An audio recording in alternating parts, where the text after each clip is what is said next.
Pagkatapos kong makipagdiborsyo sa asawa ko at mag-resign sa kumpanya niya, pinili kong mag-aral sa ibang bansa. Pero ang kanyang kababata, childhood friend, ay gumawa ng sarili niyang palabas, sumugod sa nasusunog na gusali at ginamit ang buhay niya para pilitin akong manatili. Kung gusto mong mamatay, bahala ka. Tinabig ko ang kamay niya at umalis nang hindi lumilingon. Dahil sa nakaraang buhay ko, ang kababata ng asawa ko, si Hikyang, ay ninakaw ang resulta ng aking pananaliksik bago ko pa ito mapaten. Inakusahan ako ng buong mundo na isang walang hiyang manggagaya at pinilit akong permanenteng umalis sa industriya. Kahit na inilabas ko ang lahat ng data at proseso ng aking pananaliksik, walang naniwala sa akin. Kahit na ang asawa kong pinakamamahal, si Bai Ningbing, ay kumampi pa sa kababata niya para akusahan ako. Tinanggal niya ako sa kumpanya at tuluyang sinira ang pangalan ko sa industriya. Ipinaglaban ko ang aking sarili, pero kinidnap ako ng mga taong ipinadala ng kababata niya at itinapon sa buhay si. Namatay nang hindi buo ang bangkay. Bago ako mamatay, kitang-kita ko kung paano niya itinulak ang aking anak na babae at mga magulang mula sa isang abandonadong gusali. Sobrang sakit ang naramdaman ko. Hindi ko maintindihan kung paano niya ninakaw ang aking pananaliksik at kung paano sila nagkaroon ng relasyon ng asawa ko sa harap ko mismo. Nang imulat ko ang aking mga mata, bumalik ako sa sandali bago lumabas ang kumpletong data ng aking pananaliksik. Isang matinding kirot ang gumising sa akin. Ang data sa computer sa laboratorio ay nagre-refresh. Kumunot ang noo ko at mabilis na tiningnan ang oras sa kanang ibabang sulok ng computer. 10 oras ng Hunyo 21.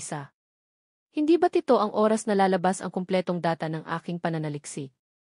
Muli ba akong nabuhay? Naaalala ko, sa nakaraang buhay ko, bago pa man lumabas ang kumpletong resulta ng aking eksperimento, inunahan na ako ng kababata ng asawa ko na ilabas ang mga resulta. Kung ipapublish ko ito ngayon, ako ang pagtutuunan ng pansin at magiging isang manggagaya na maaaring yurakan ng lahat. Di nagtagal, lumabas ang kumpletong data ng resulta ng eksperimento. Gaya ng inaasahan, may pagkakaiba ito sa resulta na inilabas ng kababata ng asawa ko. Agad kong binuksan ang aking cellphone. Lumabas ang mga balita, ang eksperto sa eksperimento at bagong project director ng Bais Group ay nakaimbento ng isang medical device na kayang gamutin ang cancer. Ito ay ang press conference na inorganisa ng asawa kong si Bai Ningbing para sa kababata niyang si Hikyang. Sa video, ang mabilis na nag-flash sa malaking screen ay ang luma kong bersyon ng research data, pero ang pangalang nakalagay ay Hikyang. Dati, siya ay isang assistant lamang na ipinilit ng asawa kong ipasok sa laboratorio para tulungan ako. Kailan pa siya naging isang eksperto sa eksperimento? Bigla akong nakaramdam ng panlalamig at nanikip ang aking dibdib. Ang takot na naramdaman ko noong nakaraang buhay, nang ako'y inatake ng buong mundo at halos hindi na makapamuhay ng normal, ay muling bumalot sa akin. Nahihilo ako at nasusuka. Ang Bais Group ay itinatag naming dalawa ni Bai Ningbing. Ang aming layunin ay tulungan ang mas maraming pasyente na gumaling sa pamamagitan ng aming mga medical projects at kagamitan.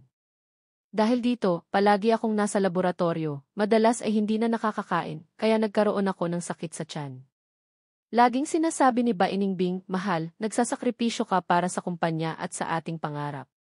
Para sa kanya, handa akong magtiis ng lahat. Pero hindi ko inakala na sa nakaraang buhay, pagkatapos kong ilabas ang resulta ng eksperimento, magkakaroon ng malaking gulo online. Kahit na inilabas ko ang lahat ng tamang data at ebidensya, mas matitinding paninira lang ang natanggap ko. Ang manggagaya, marunong pa palang maghanda ng ebidensya. Huwag mong isipin na maniniwala kami sa mga peking ebidensya mo.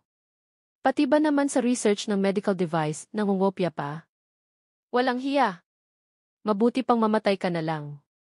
Ngunit ang walang katapusang paninira online ay hindi kasing sakit ng paninindigan ng aking asawa.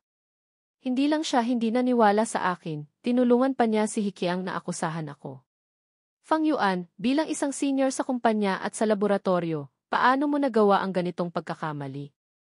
Alam mo bang ang pangungopya ay nangangahulugang permanenteng pagkatanggal sa industriya? Ang isang pangungusap niya ay nagpatunay sa aking kasalanan. Lahat sa kumpanya ay hinusgahan ako. At si Hikyang, na nakatayo sa tabi niya, ay may ngiti ng tagumpay. Sa huli, tinanggal niya ako at naglabas ng notice na permanenteng tinatanggal ang pangalan ko sa industriya. Simula noon, wala nang tumanggap sa akin. Ang 5 taon ko sa laboratorio ay naging isang malaking katatawanan. Ang pagmamahal ni Bainingbing ay biglang naglaho. Alam niyang ako ang kinopyahan, pero pinili niyang maging testigo para kay Hikyang. Sinubukan kong pakalmahin ang aking sarili. Tumunog ang espesyal na ringtone sa aking telepono na para lamang kay Bainingbing. Nag-post siya sa kanyang social media, isang candlelight dinner kasama si Hikyang pagkatapos ng press conference. Sa live video, naririnig ko ang matatamis nilang pag-uusap. At sa kamay niya na hawak nito, suot pa rin niya ang aming wedding ring. Napakasaklap. Bigla kong naalala ang araw na dinala niya si Hikyang sa laboratorio. Dahil walang background si Hikyang sa aming ginagawa, tinanggihan ko ang hiling niya. Ngunit nagalit siya. Magkasama kaming lumaki ni Kyang. Ngayong nahihirapan siya, bakit hindi mo siya matulungan? Bakit ang damot mo? Mula noon, hindi lang nanatili si Hikyang sa laboratorio, kundi pumasok na rin siya sa pagitan namin ni Bainingbing. Sa tuwing magkasama kami ni Bainingbing, palagi siyang nakasunod. Minsan, nakikitulog pa siya sa aming bahay. Sa paglipas ng panahon, kahit sa aming anibersaryo at mga espesyal na okasyon, si Hikyang na ang kasama niya at ako'y kinalimutan na. Ilang beses kong sinabi sa kanya ang aking sama ng loob, pero kumukunot lang ang noo niya. Fang Yuan, bakit ka nagiging ganyan? Magkasama kaming lumaki, normal lang na malapit kami. Huwag kang magselos ng walang dahilan. Sa paulit-ulit na pagkakataon, nagsimula na akong magduda kung ako nga ba ang makitid ang isip. Ngunit ngayon, alam ko na. Hindi ako ang makitid ang isip, ang puso ni Bainingbing ay laging nasa iba. Nag-post din si Hikyang sa social media para ipagdiwang ang kanyang tagumpay. Sa isang tingin, nakita ko agad ang mga maling data. Sigurado akong ninakaw niya ang aking pananaliksik, kung hindi, paano magiging pareho kahit ang mga mali. Itinago ko ang huling 0% ng aking data, isinara ang computer, huminga ng malalim at pinirmahan ang acceptance letter para mag-aral sa ibang bansa. Sa nakaraang buhay, isinuko ko ang pagkakataong mag-aral sa ibang bansa para kay Bainingbing. Ngunit dahil din sa kanya, naranasan ko ang pinakamasaklap na kapalaran at namatay. Nang ipinaglalaban ko ang aking sarili, ipinagtanggol niya ang kanyang kababata. Hinayaan pa niyang ipakidnap ako at itulak sa apoy. Bago ako mamatay, kitang-kita ko kung paano niya itinulak ang aking mga magulang at 4 taong gulang na anak mula sa 130 palapag na gusali hanggang sa sila'y maduro. Ngunit para sa publiko na walang alam, ito raw ang karma ko bilang isang manggagaya. Sa pag-alala nito, hindi ko mapigilang mapakuyom ang aking mga kamao hanggang sa bumaon ang mga kuko ko sa aking palad. Ngayong binigyan ako ng langit ng isa pang pagkakataon, hindi ko hahayaang maulit ang trahedya. Mabuti na lang at hindi ko pa nailalabas ang aking mga resulta. Ang susunod na gagawin ay makipagdiborsyo kay Bainingbing at ipadala ang aking mga magulang at anak sa ibang bansa. Tinawagan ko ang aking abogado. Pakiusap, ihanda mo ang divorce papers. Pagkatapos ng tawag, bumili ako ng 4 na tiket para sa susunod na linggo. Agad akong pumunta sa kindergarten para sunduin ang aking anak. Ngunit habang nasa daan, tila pinagtitinginan at pinag-uusapan ako at ang anak ko. Hindi ko maintindihan. Pag-uwi ko sa bahay, sinalubong ako ng aking mga magulang na may pag-aalala. Fang Yuan, ano ang nangyayari? Bakit sinasabi ng assistant mo sa ZE na kinopya mo raw ang research niya? Kumabog ang dibdib ko. Lumapit ako sa ZE, patapos na ang balita. Nasa screen ang litrato ko na may malaking pulang KS at ang salitang imanggagaya. Napatulala ako sa ZE, tuliro. Hindi ko pa naman inilalabas ang aking data, bakit nangyari ito? Binuksan ko ang aking cellphone at nakita ang post ni Hikyang tungkol sa isyu ng pangungopya, sana ihuwag na nating palakihin.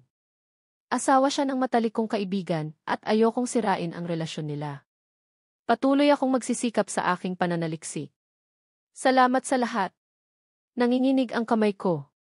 Maya-maya, nilike ni Bainingbing ang post at nag-comment, pinasama namin ang loob mo. Tungkol sa manggagaya, hindi ko siya palalampasin kahit na pamilya ko pa siya. Binuksan ko ang aking computer at nalaman na, hindi ko alam kung kailan, otomatikong ipinadala ng computer ko ang resulta ng aking pananaliksik. Ngunit pagkatapos kong isave ang pinakabagong resulta sa isang XT, binura ko na ito sa computer, kaya ang na-publish ay ang lumang data, eksaktong kapareho ng bersyon ni Hikiang. Biglang nagulo ang isip ko. Matapos kong suriin ang computer kung may virus o na-hack, lalo akong naguluhan. Walang anumang bakas, kahit remote access. Ibig sabihin ko sa itong ipinadala ng computer ko. Pinilit kong kontrolin ang aking emosyon at pinakalma ang aking mga magulang. Itay, inay, huwag po kayong mag-alala. Hindi po nangopya ang anak ninyo.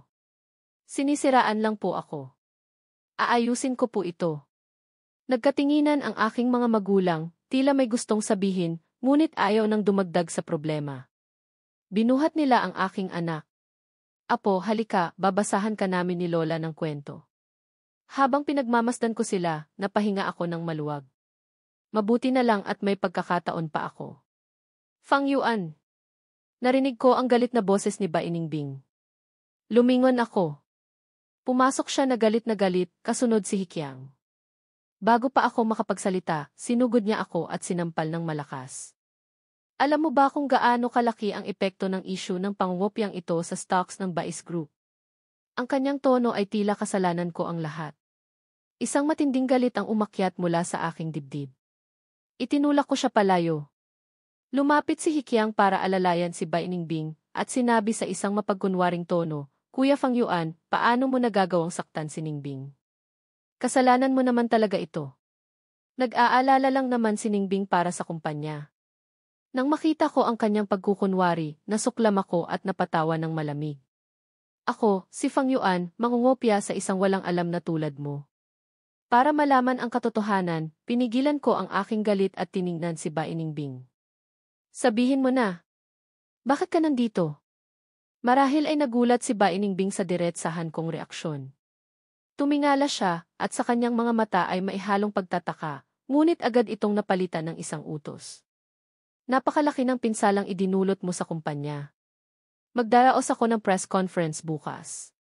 Kailangan mong humingi ng tawad kay Hikiang at sa kumpanya sa harap ng publiko. Pagkatapos, i-anunsyo ko na tinatanggal na kita para mabawasan ang pinsala sa kumpanya. Nang makita niyang hindi ako tumututol, nagpatuloy siya. Kung makikipagtulungan ka, ako na ang kikita ng pera para sa iyo. Ang kanyang mga salita ay nagdulot ng matinding puot sa aking puso.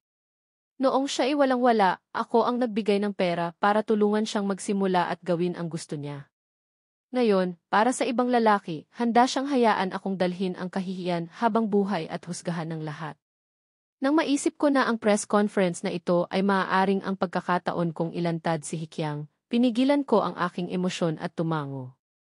Sige, pumapayag ako. Ang diretsahan kong sagot ay nagpakunot ng noo ni Ba Iningbing. Huwag kang gagawa ng kalokohan. Itigil mo na ang prejudice mo laban kay Hikiang. Pagkatapos sabihin iyon, hinawakan niya ang kamay ni Hikiang at umalis sa bahay ng aking mga magulang. Binuksan ko ang aking telepono, kinansela ang 3 tiket, at bumili ng mga bagong tiket para sa aking mga magulang at anak para sa gabing iyon. Nagbago ang sitwasyon, hindi ko na sila maaaring hayaang manatili sa bansa. Pagkatapos bumili ng mga tiket, nag-scroll ako sa isang forum kung saan pinag-uusapan ang tungkol sa aking pangungopya. Puno ang screen ng mga panlalait at pang-iinsulto. May nag-post pa ng address ng bahay ng aking mga magulang. Isang AC na nagngangalang Dakyangzi ay nag-post, ang ganitong uri ng tao ay makakasama lamang sa kanyang pamilya. Ayon sa kanyang kapalaran, ang kanyang mga magulang at anak ay mamamatay sa pagkahulog mula sa mataas na lugar, at siya mismo ay mamamatay sa apoy.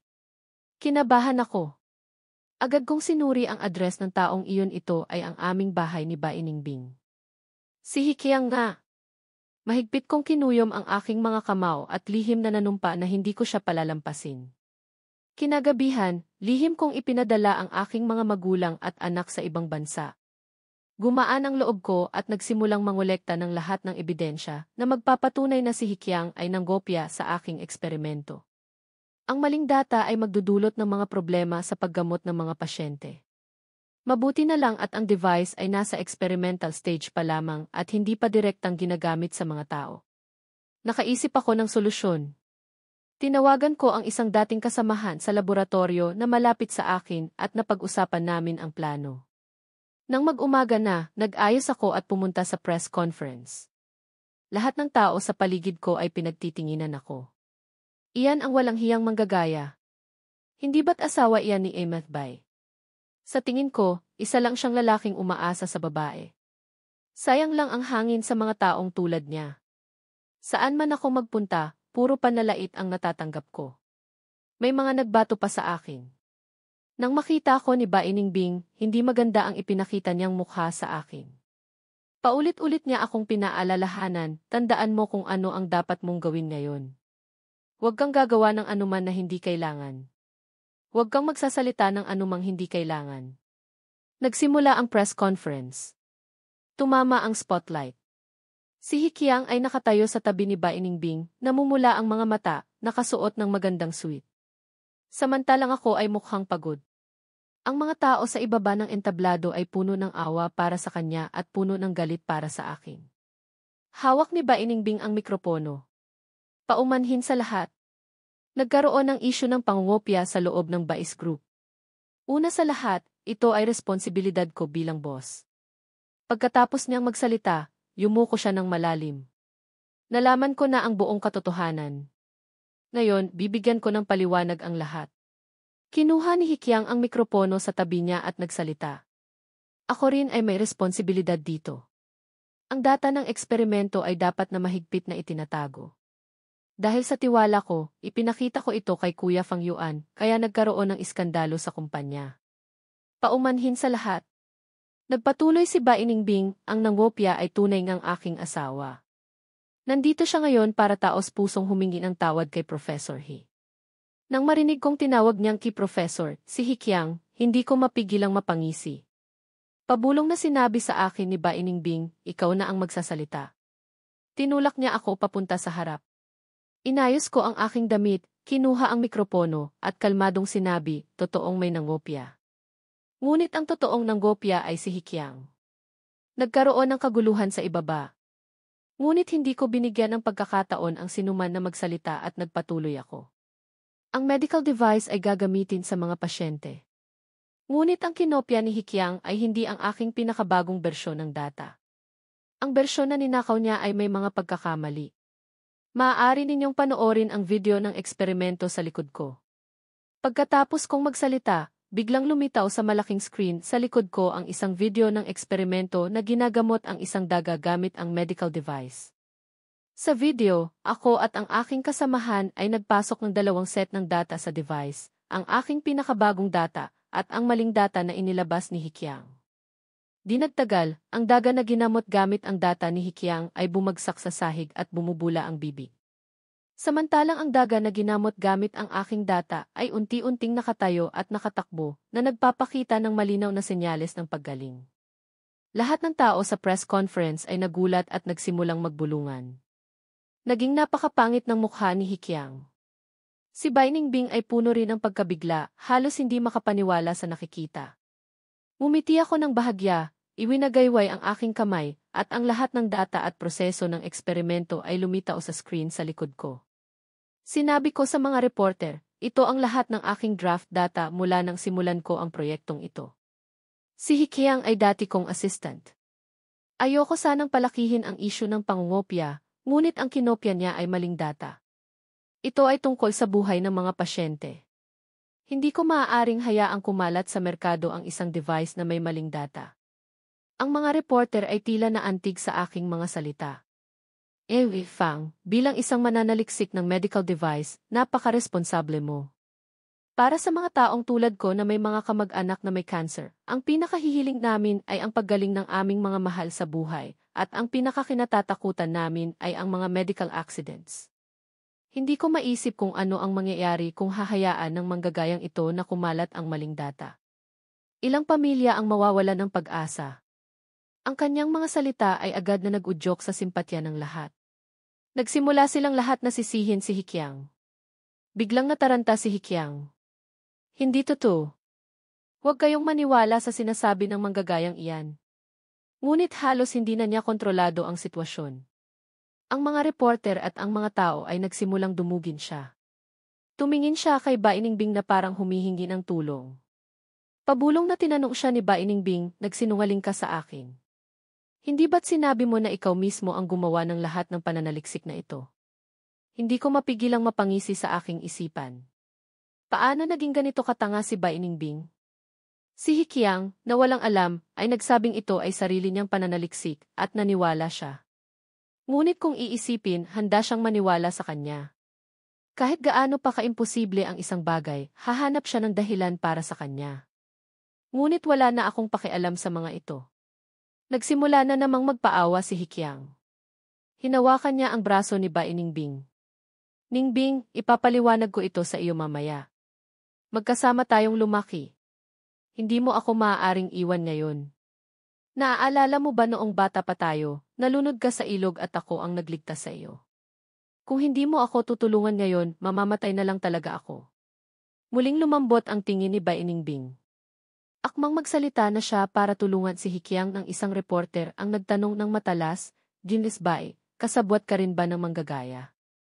O may relasyon kayo at sabay na nagplano para siraan ang iyong asawa? Kung may boss na tulad mo ang Bais Group, malapit na itong bumagsak.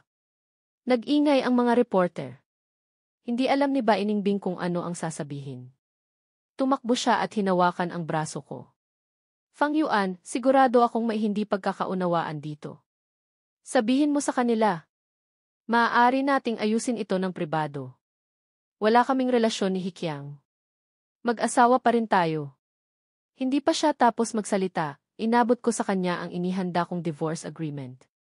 Pasensya na, ayoko nang maging asawa mo. Magdiborsyo na tayo. Hindi siya makapaniwalang napatingin sa akin, kinuha ang divorce agreement, tiningnan ito, at biglang tumingala, namumula ang mga mata. Hindi ako papayag. Hindi ko maintindihan ang kanyang reaksyon. Ang makipagdiborsyo sa akin at makasama si Hikiang ay dapat na ang pinapangarap niya. Bakit ngayon ay ayaw na niya? Ngunit wala akong oras na mag-alala tungkol dito. Malamig ko lang na sinabi, kung tatanggi kang pumirma, kausapin mo ang aking abogado. Pagkatapos kong magsalita, tumalikod ako at umalis sa press conference, iniwan silang dalawa ni Hikiang na napapalibutan ng mga reporter. Paglabas ko, huminga ako ng malalim, gumaan ang pakiramdam. Kinuha ko ang aking telepono at inilipat ang aking flight sa gabi. Noong una, akala ko ay magiging mahirap ang pag-aayos ng isyong ito. Ngunit para makasiguro, may isa pa akong ginawa. Pagkatapos kong gawin iyon, umuwi ako para kunin ang aking computer. Dahil ang issue ng biglaang pag-publish ng aking data ay hindi ko pa nalulutas. Ngunit ang mga bagay ay hindi naging kasing dali ng inaasahan ko. Sa banyo ng airport, may nagtakip sa aking bibig ng isang tuwalya na may gamot. Agad akong nawalan ng malay. Nang isang baldeng malamig na tubig ang ibinuhos sa aking ulo, bigla akong nagising, nang hihina ang buong katawan. Nang imulat ko ang aking mga mata, nakita ko ang kasuklam-suklam na mukha ni Hikiang. Tinitigan niya ako ng masama, na para bang gusto niya akong patayin sa kanyang galit. Fang Yuan, sinira mo ako. Malapit na sana akong magtagumpay. Hinawakan niya ang aking mukha at lumapit sa akin. Mag-anunsyo ka ngayon sa publiko na sinisiraan mo lang ako, at pag-iisipan kong palayain ka at ang iyong mga magulang. Pati na rin ang iyaking babaeng iyon. Napangisi ako. Tinitigan niya ako ng may galit. Kung gayon, maghintay ka. Biglang tumunog ang kanyang telepono. Pagkatapos niyang sagutin, biglang nagbago ang kanyang mukha, puno ng galit. Ano? Hindi mahanap. Mga walang silbi. Pagkatapos niyang ibaba ang telepono, hinawakan niya muli ang aking mukha. Itinago mo ang pamilya mo. Tumawa ako. Hikiang, talo ka na. Malapit ka nang matapos. Nagalit siya sa akin at sinampal ako ng malakas. Nagdugo ang sulok ng aking bibig. Mabuti, ito ang resulta na gusto ko. Nagpatuloy ako sa pagsasalita ng mga bagay na magpapagalit sa kanya. Sa kanyang galit, ibinuhos niya ang lahat ng gasolina sa sahig at kumuha ng lighter para sindihan ito. Kahit hindi mo ako tulungan, okay lang. Kapag namatay ka, ang posisyon bilang asawa ni Ningbing ay magiging sa akin. Ang Bais Group ay magiging sa akin. Tumawa siya ng malakas. Ngunit hindi niya inaasahan na bago pa man niya masindihan ang apoy, pumasok ang mga pulis. Inaresto siya. Ang kasamahan kong tumulong sa akin sa eksperimento sa daga ay tumakbo at inalalayan ako. Sir Fang, okay ka lang ba? Umiling ako. Nang akmang tatalikod na ako para umalis, biglang nakawala si Hikyang sa mga pulis, sinindihan ang gasolina, at sumugod sa apoy habang sumisigaw, Fang Yuan, huwag kang umasang makakatakas. Lahat ng tumulong sa iyo ngayon ay mamamatay. Lumaki ang apoy. Kinabahan ang aking kasamahan. Natatakot siyang kung mamatay si Hikyang sa apoy, makakaapekto ito sa aking reputasyon. Umiti ako at tinapik ang kanyang kamay. Huwag kang mag-alala, okay lang. Sa tulong ng mga pulis, naapula ang apoy. Si Hikyang ay nakaupo sa abo, marumi ang mukha. Lihim akong natawa. Ngayong binigyan ako ng langit ng isa pang pagkakataon, hindi ko hahayaang maulit ang trahedya. Dinala si Hikyang sa kulungan. Maraming kaso ang isinampa laban sa kanya. Mahihirapan siya sa bilangguan sa hinaharap. Nang ihatid ako ng aking kasamahan sa airport, hinawakan niya ang aking kamay at sinabing, Sir Fang, ang galing mo talaga. Bawat hakbang ay nakalkula mo. Masasabi kong napakatalino mo. Ngumiti lang ako at hindi sinabi sa kanya na ito ay isang aral na binayaran ng isang malagim na karanasan. Hula ko na hindi ako palalampasin ni Hikyang, kaya kinausap ko ang aking kasamahan at inayos ang lahat, kasama na ang pagdala ng mga pulis sa sandaling magalit si Hikyang at akmang sisindihan ang apoy.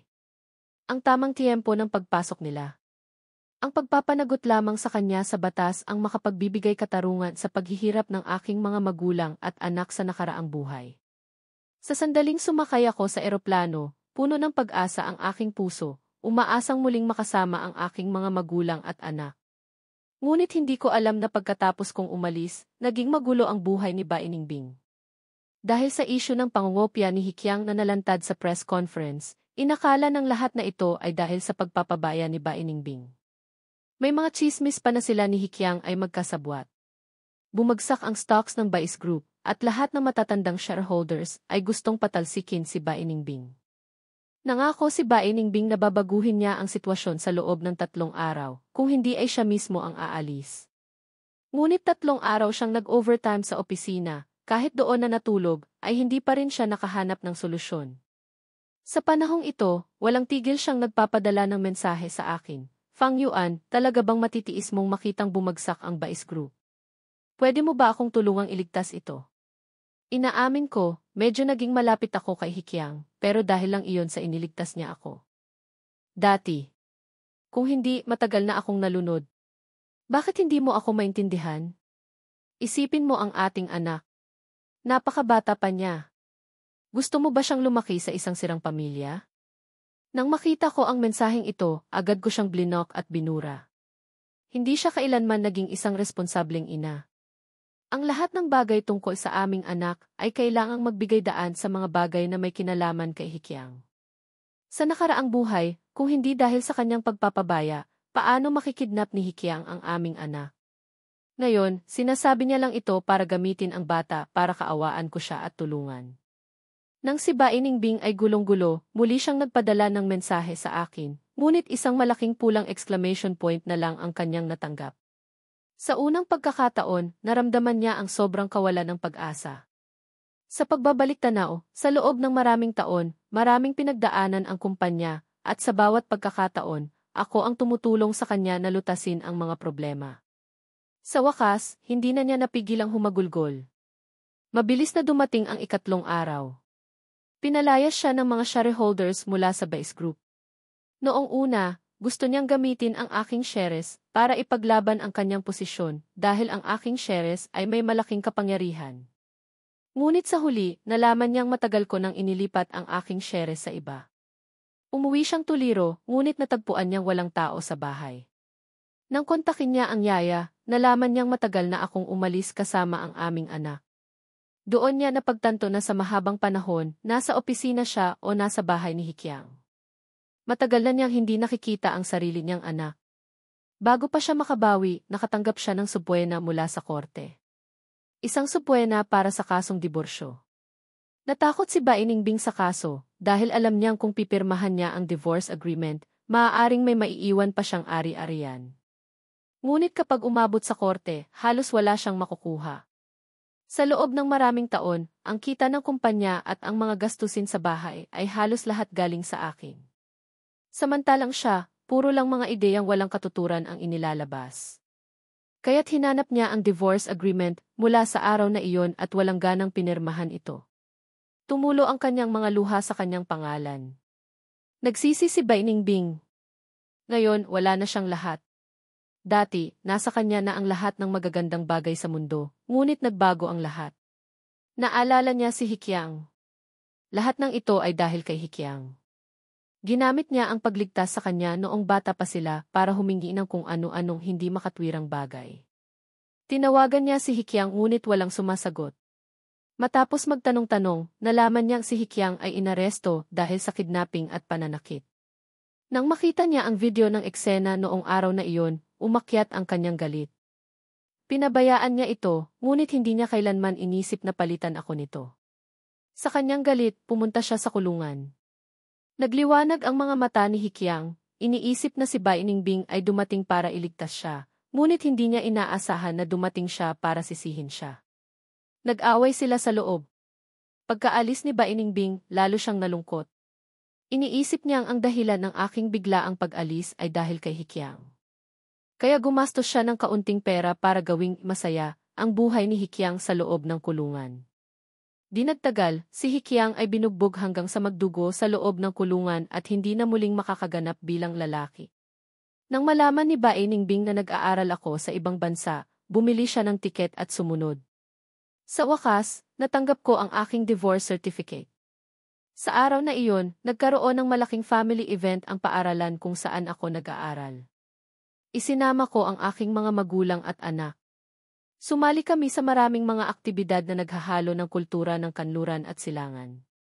Napakasaya namin. Pagkatapos ng lahat, naupo kami sa damuhan at nagpaaraw. Biglang narinig ko ang boses ni Bai Ningbing. Fang Yuan. Tumatakbo siyang lumapit. Sa wakas, nakita na rin kita. Tumingin siya sa aking anak sa tabi ko at akmang yayakapin ito. Ngunit umiwas si Yuan Yu, anak ko, at tumalikod, hindi siya pinansin. Tumayo ako. Doon tayo mag-usap. Binigyan ako ng aking mga magulang ng tingin na nagsasabing huwag akong mag-alala. Dinala ko si Bai Ningbing sa isang tabi. Tinanong ko siya ng may inis, anong ginagawa mo dito? Kinagat niya ang kanyang labi at sinabi ng may katapatan, Fang Yuan, alam kong nagkamali ako. Lahat ng ito ay kasalanan ni Hikyang. Hindi ko alam na ikikidnap ka niya. Ngunit natanggap na niya ang nararapat na parusa. At pinutol ko na ang ugnayan ko sa kanya. Hinawakan niya ang aking braso, halos nagmamakaawa. Kaya't pakiusap, patawarin mo na ako. Magsimula tayo ulit, pwede ba? Napakabata pa ni Yuan Yuan. Kailangan niya ng ina. Tiningnan ko ang aking anak sa malayo at saka lumingon sa kanya. Masaya siya ngayon. Nakita mo naman. Hindi kanya gusto. Akmang magsalita na naman siya, ngunit pinutol ko siya. Naisip mo ba na kung kaya akong kidnapin ni Hikyang, kaya rin niyang kidnapin ang aking mga magulang at anak? Kung anong meron sa inyo, problema niyo na iyon. Ngunit hindi ko hahayaang may manakit sa aking mga magulang at anak. Umiling siya habang humihikbi. Paano ko sila sasaktan? Yinakap niya ako ng mahigpit. Fang Yuan, wala na akong lahat. Huwag mo akong iwan. Mamamatay ako. Itinulak ko siya palayo at tumawa ng mapakla. Problema mo na iyan. Naimbestigahan ko na. Si Hikyang ang nag-install ng chip sa aking computer, kaya napagkamalan akong nanggopya. Alam mo ang tungkol sa pag-install niya ng chip, hindi ba? Iwas ang kanyang tingin, may halong pagkakasala. Sinabi niya na gusto niya lang matutunan ang iyong paraan. Tumawa ako ng may pang-iinis.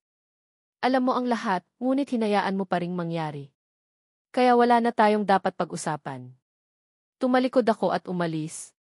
Mula sa araw na iyon, si Bai Ningbing ay palaging nagbabantay malapit sa aming bahay, naghahatid sa aking anak sa kindergarten. Araw-araw, parang linta siyang nakakapit sa amin. Sobrang nakakainis. Isang araw, hindi na nakatiis ang aking anak. Sinigawan niya ito, ayaw ko sayo. Hindi kita kailanman ituturing na ina. At ang pagiging sunod-sunod mo sa akin ay nakakaapekto sa aking buhay. Galit ako sa'yo. Ikaw ang pinakamasamang ina sa buong mundo. Mas magiging masaya ako kung wala ka. Tuluyang nawala si Bainingbing sa aming mundo. Kalaunan, nalaman ko na pagkatapos niyang bumalik sa bansa, nakatagpo niya ang araw ng medical check-up ng mga bilanggo. At si Hikiang, na sinamantala ang pagkakataon para tumakas, ay kumuha ng kutsilyo at direktang sinaksak ito sa tiyan ni Bainingbing at itinulak siya mula sa itaas ng gusali. Hindi na siya kailanman magkakaroon ng pagkakataong magkaanak. Nabasag din ang kanyang mga binti at kailangan na niyang gumamit ng wheelchair habang buhay. Nang marinig ko ito, walang anumang naramdaman ang aking puso. Ang nakaraan ay parang usok na lang. Madalas kong dinadala ang aking mga magulang at anak sa mga piknik sa labas. Ang mga aktibidad na malapit sa kalikasan ay nakakatulong sa aking anak na lumaking mas masaya. Bigla akong niyakap ng aking anak at hinalikan sa pisngi. Itay, alam kong naghiwalay na kayo ni inay. Natigilan ako sa kanyang sinabi. Hindi ko pa napag-isipan kung paano ito ipapaliwanag sa kanya. Lalo akong nagulat na sa kabila ng kanyang murang edad, naiintindihan na niya ito. Inakap niya ang aking lieg at bumulong sa aking tainga. Itay, kung maghihiwalay kayo ni inay, si Yuan ay palaging sasama sayo. Maihalong lungkot ang kanyang boses. Ayaw ni inay kay Yuan. Ayaw din niya kay itay. Ang gusto lang niya ay ang nakakainis na titohin na iyon. Nang marinig ko ang sinabi ng aking anak, niyakap ko siya ng mahigpit sa aking mga bisig, puno ng awa. Muli siyang nagsalita sa malambing na boses, pero alam ni Yuan na mahal ni itay si Yuan. Mahal din ni Yuan si itay. Kasama natin si lolo at lola, iyon ang pinakamasayang bagay para kay Yuan. Sa ilalim ng sikat ng araw, ang kanyang mukha ay puno ng kawalang malay na nagpainit sa aking puso. Sa hinaharap, mayroon akong pamilya at isang maliwanag na kinabukasan.